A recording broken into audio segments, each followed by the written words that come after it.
નમસ્કાર દર્શક મિત્રો, પાટવી ગુજરાતી ન્યૂઝમાં આપ સૌનું હાર્દિક સ્વાગત છે। પારવરસ વિશ્વાસના વિકાસના જનકલ્યાણના મહીસાગર જિલ્લો કડાણા તાલુકામાં માલવણ ખાતે યોજાઈ જનકલ્યાણ શિબિર। વિવિધ સ્ટોલ દ્વારા નાગરિકોને યોજનાઓની અરજી અને અન્ય સરકારી સેવાઓ ઉપલબ્ધ કરાવાઈ। વડાપ્રધાન શ્રી નરેન્દ્રભાઈ મોદીજીના નેતૃત્વમાં વિકાસ, વિશ્વાસ અને જનકલ્યાણના સફળ 12 વર્ષ પૂર્ણ થવાના અવસરે મહીસાગર જિલ્લાના તમામ તાલુકાઓમાં ગ્રામ્ય કક્ષાએ જિલ્લા પંચાયત બેઠક દીઠ જનકલ્યાણ શિબિર યોજવામાં આવી રહી છે।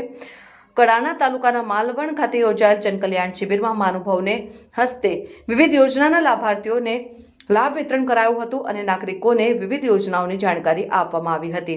વધુમાં મહાનુભાવોના હસ્તે વૃક્ષારોપણ કરાયું ઉપરાંત કેન્દ્ર અને રાજ્ય સરકારની પ્રમુખ યોજનાઓની માહિતી મેળવવા તેમજ અરજી કરવા માટે અને અન્ય સરકારી સેવાઓ માટે વિભાગોના આધાર કાર્ડને લગતી સેવાઓ, વિવિધ દાખલાઓ કઢાવવાની સેવાઓના વિવિધ સ્ટોલ પણ તૈયાર કરવામાં આવ્યા હતા। આ શિબિરમાં મોટી સંખ્યામાં ગ્રામજનો સહભાગી બન્યા।